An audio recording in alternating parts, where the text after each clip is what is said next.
inflation coming down is obviously a very good thing. We have to bear in mind that we've actually had rampant inflation in this country for 13 years now. People may not recognise that because that figure's only come through in the official statistics in the last 12 months.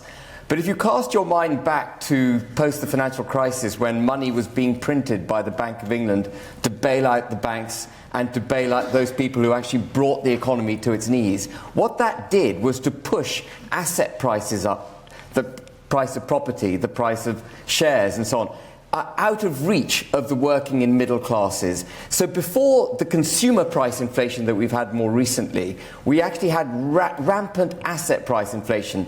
And that was when capitalism was fundamentally broken as a result of quantitative easing. And then we had much more of that during COVID lockdown. And what we've now got is the third leg of inflation, which is consumer price inflation, that having robbed the working and middle classes of the ability to get on the housing ladder, they're now robbing the working and middle classes of the ability to put food on the table and heat their homes. And so inflation coming down is really critical, and I think it will come down, by the way. I think the Do you believe OBR, to that level, the 2.7, the 2.6, I think whatever? it can't sustain these higher levels, because inflation by definition is measured against what it was 12 months ago, and we eventually catch up with ourselves. And the economy slowing down is going to have a gravitational pull down on inflation. So one of the easiest things that Rishi Sunak set himself when he gave himself those 5 targets for 2023 was bringing inflation down. What I really wanted to see in this budget was a general reduction in taxes. I think one of the point there as well. You know, we are at a post-World War II high in taxes. We're also at a post-World War II high in national debt. Never before in my lifetime has the country been as indebted, as taxed as it is at the moment. And the only way the working middle classes, private businesses, large businesses, the private sector generally is going to recover is if taxes come down. And actually the single worst thing in today's budget was the increase in corporation tax from 19% to 25%. Yeah.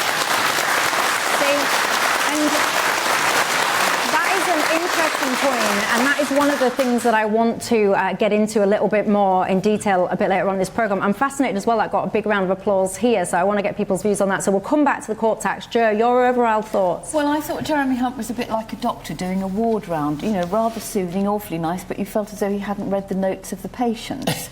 And I think, as the gentleman over there said, you know, over 3 million people are now going to be dragged into the basic rate of income tax. We know that wages have gone down 3.5% in real terms. Those were figures out yesterday. And, you know, Jeremy Hunt has found money for various things like freezing the fuel duty and bits and pieces like that. But there's been nothing for the nurses and all the people who are on strike today, that are many of them in the public sector. So I think... But I thought the nurses, correct me if I'm wrong, because I've got to say that all these strikes are starting to blur into one now, but I thought the nurses had pressed paused on their strikes because they were now moving forward. Yes, they have, but there are other strikes as well today. There are. I made myself late tonight by getting stuck in them. I know. And I agree with what Ben said. I mean, the problem of taxation, it's not much point in giving with one hand and taking away with the other, because it does affect people, you know, in the middle. I mean, there are some sort of reasonable things in there, but I think a lot of it is very cosmetic. Well, there was £63 million to keep leisure centres and pools afloat. I'm very in favour of that. Well, I used to come on school trips to Doncaster Dome, that many of you will be familiar with. So is that good news to the people of Doncaster? Your swimming pool will be kept warm? Is that the kind of thing that you sit there and you think, brilliant, that is a great use of £63 million? Or do you think, what are you doing? You got your priorities wrong. What do you think? Don't be shy. We're talking about swimming pools. But it's a good thing, Michelle, because in the end, that's the sort of thing that takes the pressure off local authorities. I mean, what we don't see yet is the detail, whether people and organisations and local authorities and businesses or sports providers are going to have to go cap in hand and bid against each other, which is what so often happens with this. But, you know, anything that helps keep people fit, active and healthy has got to be good, and in the long term that's going to save money for the NHS. Yeah, another thing that caught my eye as well, potholes. They're going to spend £200 million boosting the pothole fund. I'll leave it to you to decide whether or not that's a great use of money. £200 million invested in local regeneration projects, 12 new investment zones. Apparently they're going to make it 12 mini Canary Wharfs. Is that what we need? Well, it's really interesting. You know, you mentioned those 12 investment zones, and I'm going to put the heating of swimming pools into context. Each one of those investment zones is going to get £80 million worth of funding. He's not going to deliver tax cuts to those zones. He's not going to attract businesses and people to move to those zones by giving them tax breaks. He's actually going to spend 80 million quid.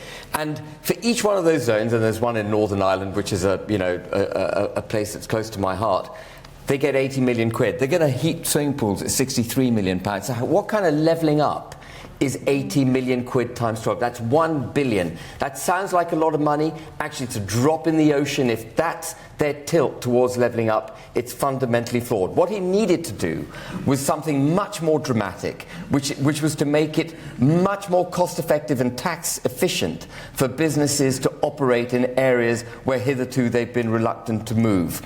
And I'm going to take Northern Ireland because it's a very good example. The corporation tax rate in Northern Ireland is about to go to 25%. Northern Ireland operates on the island of Ireland as one economy with the Republic, which has a corporation tax rate of 12.5%. So if you're a business, where are you going to go?